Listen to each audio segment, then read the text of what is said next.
नमस्कार, बहुत स्वागत है आपका। आप देख रहे हैं निकाय का नायक और मैं हूं आपके साथ आयुषी लेकी। तो निकाय चुनाव का रण अंतिम राउंड में पहुंच गया है और इसलिए नेताओं ने अपने अपने किले को बचाने के लिए पूरी जोर लगा रखा है। अलीगढ़ और मेरठ में अखिलेश ने मोर्चा संभाला तो योगी ने अपने योद्धाओं का किला बचाने मैदान में उतरे हैं और मुकाबला अब बेहद दिलचस्प हो चुका है। अंतिम चरण का अब आखिरी रण। कुछ घंटों बाद थम जाएगा प्रचार। एक दिन ही शेष, दूसरा रन विशेष। पश्चिम अभियान में जुटे हैं अखिलेश। अयोध्या के योद्धा के प्रचार में योगी। सब है तैयार, अब होगा अंतिम बार।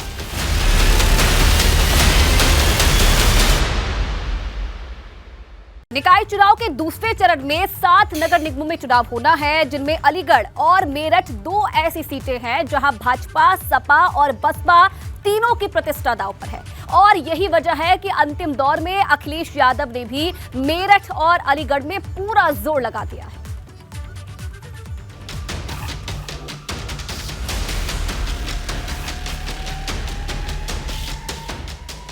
बलिया के सहतवार नगर पंचायत में किसका सिक्का चलेगा, किसके सिर पर जनता जीत का ताज पहनाएगी, किसका किला ढहेगा और कौन बाजी मारेगा, इसकी तस्वीर 13 मई को साफ हो जाएगी। लेकिन उससे पहले प्रत्याशी खूब पसीना बहा रहे हैं। सहतवार नगर पंचायत में अध्यक्ष की सीट पर भाजपा के अजय सिंह और सपा समर्थित निर्दलीय उम्मीदवार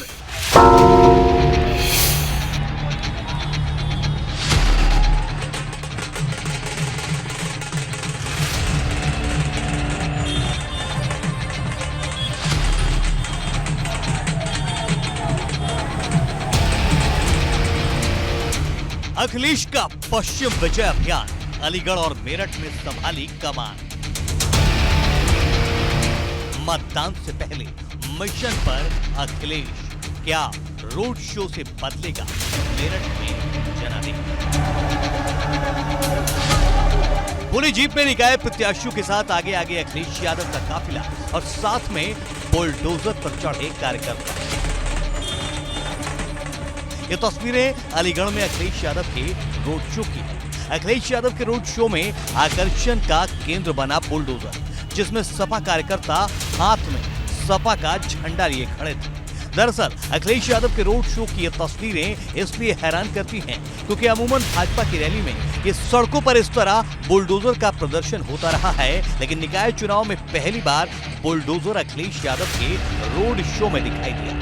अखिलेश यादव ने अलीगढ़ में रोड शो किया। उन्होंने सपा के मेयर प्रत्याशी हाजी जमीरुल्लाह के समर्थन में वोट मांगे। अखिलेश ने जमालपुर पुल से एमयू के सेंटेनरी गेट तक करीब 1.5 किलोमीटर ट्रक पर सवार होकर जनसंपर्क किया। इसमें कार्यकर्ता बुलडोजर लेकर पहुंचे। बुलडोजर लेकर पहुंचे सपा कार्यकर्ताओं ने कहा, बुलडोजर किसी का नहीं है। सीएम योगी को लोग भले ही बुलडोजर बाबा के नाम से बुला रहे हैं, लेकिन ये बुलडोजर सिर्फ उनका नहीं है। सत्ता बदलेगी तो बुलडोजर का रुख भी बदल जाएगा। जनता परेशान है, शहरी आबादी दुखी है और जहां तक सरकार के कामकाज देखोगे, महंगाई चरम सीमा पर। पैकेट वाला आटा महंगा हो गया, सरसों का तेल महंगा, रिफाइंड तेल महंगा, बिजली का बिल महंगा और डीजल पेट्रोल महंगा। किसान की जो सुविधाएं मिलनी चाहिए वो नहीं दे पा रही और उसका परिणाम ये है कि हमारे शहर भी बढ़ते चले जा रहे हैं। रोड शो के बाद अखिलेश ने आगरा के एक निजी होटल में प्रेस कॉन्फ्रेंस की। उस दौरान उन्होंने सीएम योगी के बयान पर पलटवार करते हुए कहा, बाबा साहब के संविधान से खिलवाड़ करने वालों पर ताला लगाने की जरूरत है। दरअसल योगी ने रविवार को अलीगढ़ में जनसभा की थी। इसमें उन्होंने कहा था कि भाजपा ने अलीगढ़ के ताले का सही इस्तेमाल किया है, दंगों, गुंडों और माफिया पर ताला लगाया है। इन परिवारवादी, जातिवादी दोनों को तालीम और तहजीब से भी कोई मतलब नहीं था। ये तो बांटो और राज करो की नीति पर चलते थे। और भाइयों बहनों, अलीगढ़ के ताले का सही इस्तेमाल किसी ने किया है? ये डबल इंजन की सरकार ने किया है।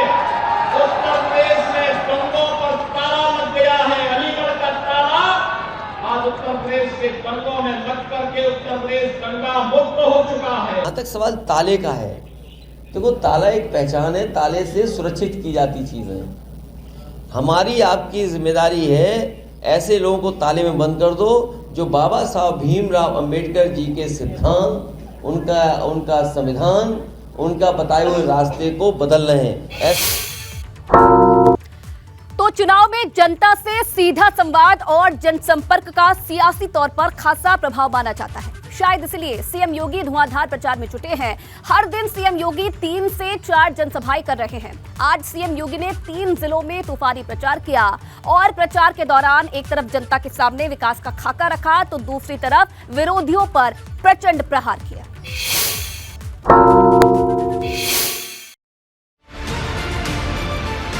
निकाय युद्ध में योगी का प्रचार पराक्रम, 3 जिलों में चुनावी आक्रमण, फतह के लिए योगी का चुनावी चक्रव्यूह। निकाय के द्वितीय युद्ध में सीएम योगी का धुआंधार प्रचार जारी है। मंगलवार को प्रचार का शोर थम जाएगा। उससे पहले योगी ने सोमवार को 3 जिलों से विरोधियों पर चुनावी आक्रमण किया। बाराबंकी की रैली से सीएम योगी ने साफ सफाई के मुद्दे को उछालते हुए सपा बसपा पर जबरदस्त प्रहार किया और कहा कि ये चुनाव जाति और मजहब का नहीं है, बल्कि सपा और बसपा का कचरा साफ करने का चुनाव है। उनके द्वारा इस प्रकार के हल्के शब्दों का इस्तेमाल करना, और भाइयों बहनों वह तब जब उत्तर प्रदेश के अंदर 6 करोड़ लोग नगरीय जीवन में निवास करते हैं, नगरीय क्षेत्रों में निवास करते हैं। ये इन 6 करोड़ लोगों का अपमान है। इन मतदाताओं का अपमान करने का प्रयास हो रहा है। ये कोड़ा नहीं, ये सपा बसपा के कचड़े को साफ करने का चुनाव है। उनकी गंदगी को सफाई करने का, उनकी अराजकता और उनकी अवसरवादिता को साफ करने का चुनाव है। और इसीलिए इस सफाई अभियान के साथ हम लोगों ने और प्रधानमंत्री मोदी जी ने स्वच्छ भारत मिशन का अभियान भी चलाया। बाराबंकी के बाद सीएम योगी ने अयोध्या में हुंकार भरी। पिछले सरकारों में दंगों के आंकड़ों का जिक्र करते हुए सीएम योगी ने मौजूदा सरकार के 6 सालों में कानून व्यवस्था की दुरुस्ती का एक बार फिर दावा किया। आज कोई अपराधी और कोई माफिया सीना तान करके नहीं चल सकता। रंगदारी की बात तो बहुत दूर है, आज वो सीना तान करके नहीं चल सकता है, क्योंकि उसे मालूम है जैसे ही सड़कों पर सीना तान करके चलेगा तो पुलिस उसका इंतजार कर रही होगी और आज वह गले में पिछले तख्ती लटका करके जान की भीख मांगता हुआ दिखाई देता है। आज किसी व्यापारी और किसी शरीफ व्यक्ति को छेड़ने का दुस्साहस नहीं कर सकता। भारतीय जनता पार्टी के लिए रामनगरी अयोध्या का महत्व जग जाहिर है। यहाँ से निकलने वाला संदेश पूरे देश में प्रतीक बनता है। अयोध्या में ट्रिपल इंजन की सरकार क्यों जरूरी है, सीएम योगी ने बहुत साफ लहजे में लोगों को समझाया। अयोध्या जितनी अच्छी होगी, जितनी सुंदर होगी, जितनी स्वच्छ होगी, जितनी सुसंस्कारित रहेगी, उतना ही सनातन धर्म के बारे में, पूज्य संतों के बारे में, हमारे तीर्थ स्थलों के बारे में और भारत के बारे में उतनी अच्छी धारणा देश और दुनिया के अंदर जाएगी। लेकिन सामान्यतः यह सब कार्य नगरीय इकाइयों की, नगर निकायों की जिम्मेदारी बनती है। सफाई की स्थिति कैसी है, व्यवस्था कैसे चल रही है, टैक्सेशन की व्यवस्था कैसे होनी है, पब्लिक ट्रांसपोर्ट कैसे चलना है। लेकिन पूज्य संतों के बीच से ही कोई जाए और संतों का ही प्रतिनिधित्व वहां पर होता हुआ दिखाई दे। 11 मई को दूसरे चरण के लिए वोट डाले जाएंगे। प्रचार के लिए सिर्फ 1 दिन का वक्त बचा है, इसलिए बीजेपी समेत तमाम पार्टियों ने प्रचार में अपनी ताकत झोंक रखी है। दूसरे दौर में 7 नगर निगम की सीट दांव पर है। भाजपा ने सभी 17 नगर निगम में कमल खिलाने का दावा किया है। अब 13 मई को ही साफ हो पाएगा कि किसके दावों में कितना दम है। Bureau report, ABP Ganga. एटा में भाजपा भाजपा भीतर घात का सामना कर रही है। 10 में से 6 निकायों में अपनों ने ही अपनों के खिलाफ मोर्चा खोल दिया है। हालांकि भाजपा ने डैमेज कंट्रोल की तमाम कवायद की, लेकिन ये बेअसर रही।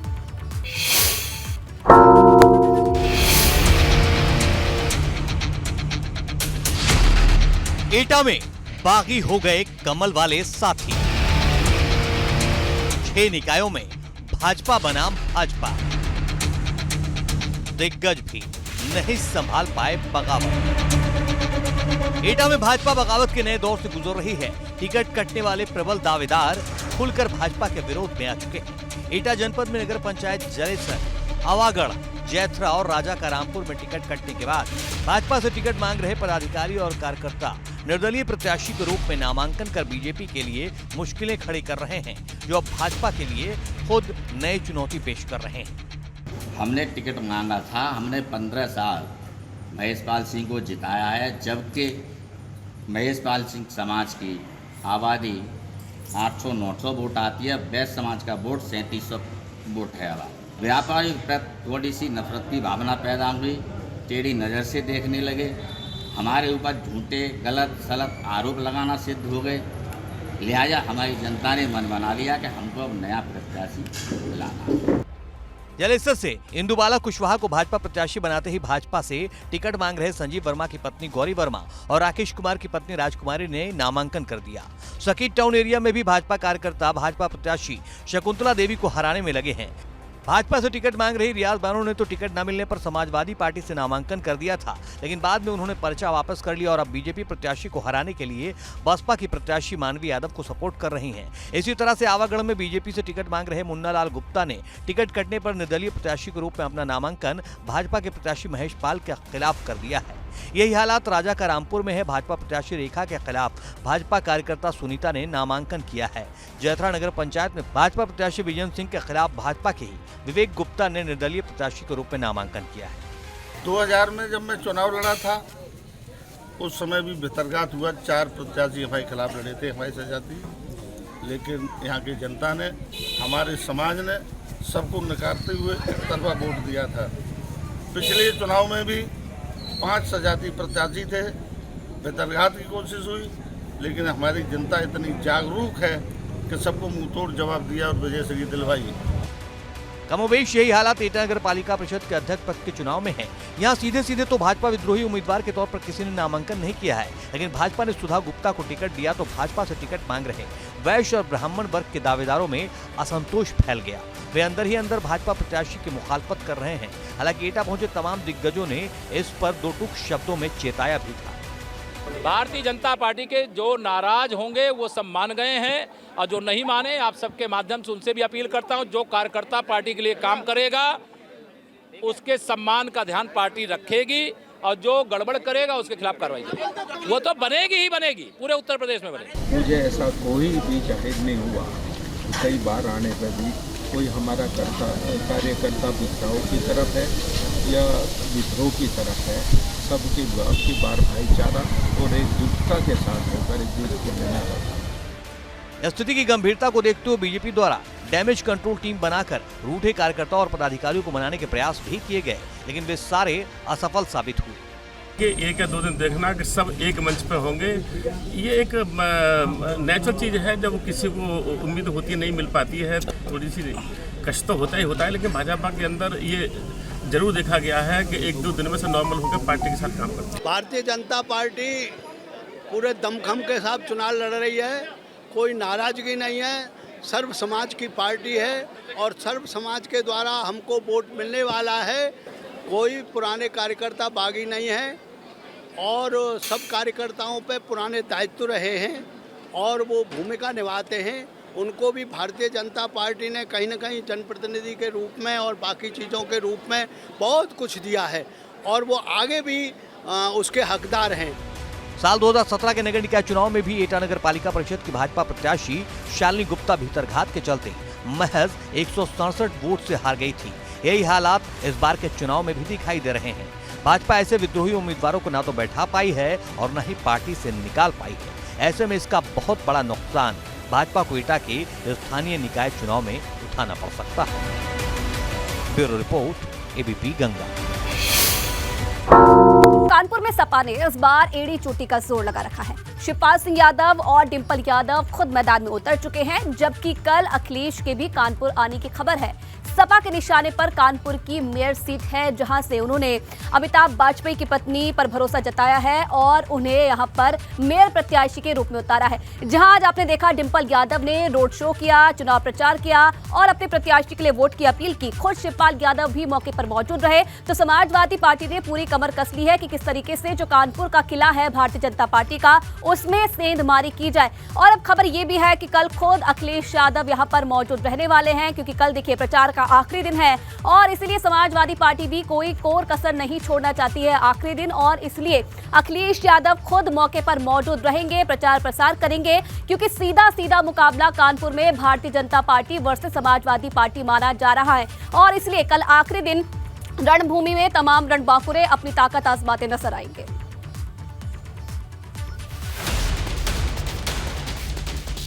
सपा सांसद और अखिलेश यादव की पत्नी डिंपल यादव कानपुर की सड़कों पर अपनी पार्टी के प्रत्याशियों के लिए जन समर्थन जुटाने उतरे। डिंपल यादव रोड शो के जरिए पार्टी के पक्ष में माहौल बनाने की कोशिश कर रही हैं। डिंपल यादव का रथ किदवई नगर चौराहे से शुरू होकर यशोदा नगर बाईपास तक पहुंचा। जगह जगह पर समाजवादी पार्टी के कार्यकर्ताओं ने उनके स्वागत के लिए इस तरह की कार्यक्रम किए हैं और ये काफिला किदवई नगर चौराहे से शुरू हुआ और मंदिर में, हनुमान मंदिर में पूजा करने के बाद यह जूही गौशाला होते हुए अब साकेत नगर की तरफ बढ़ रहा है। किदवई नगर थाने से जूही क्या आगे जाएगा और पॉपुलर धर्मकाटा होते हुए फिर चावला मार्केट और तमाम चौराहों से होते हुए जाएगा। आपको रथ दिखाएं, फूलों की बारिश की जा रही है रथ पर और समाजवादी पार्टी के जो विधायक हैं कैंट से मोहम्मद हसन रूमी भी हमको दिख रहे हैं। कुछ इस तरह से समाजवादी पार्टी के जो कार्यकर्ता हैं आज बाहर निकले हैं। रोड शो के दौरान जगह जगह डिंपल यादव का स्वागत किया गया। उनके साथ उनके रथ में सपा विधायक इरफान सोलंकी की पत्नी नसीम सोलंकी, वरिष्ठ समाजवादी पार्टी नेता जूही सिंह, मछली शहर से सपा विधायक रागिनी सोनकर समेत कुछ स्थानीय नेता मौजूद थे। एबीपी गंगा से खास बातचीत में डिंपल यादव ने कहा, कानपुर में साइकिल दौड़ेगी। बहुत मजबूती से लड़ रही है और जब समाजवादी पार्टी की सरकार थी तो कानपुर के लिए समाजवादी पार्टी की सरकार ने बहुत काम किया है और जनता इस बात को समझ रही है कि मौजूदा सरकार जनता के लिए कोई काम नहीं कर रही है और मुझे पूरा भरोसा है।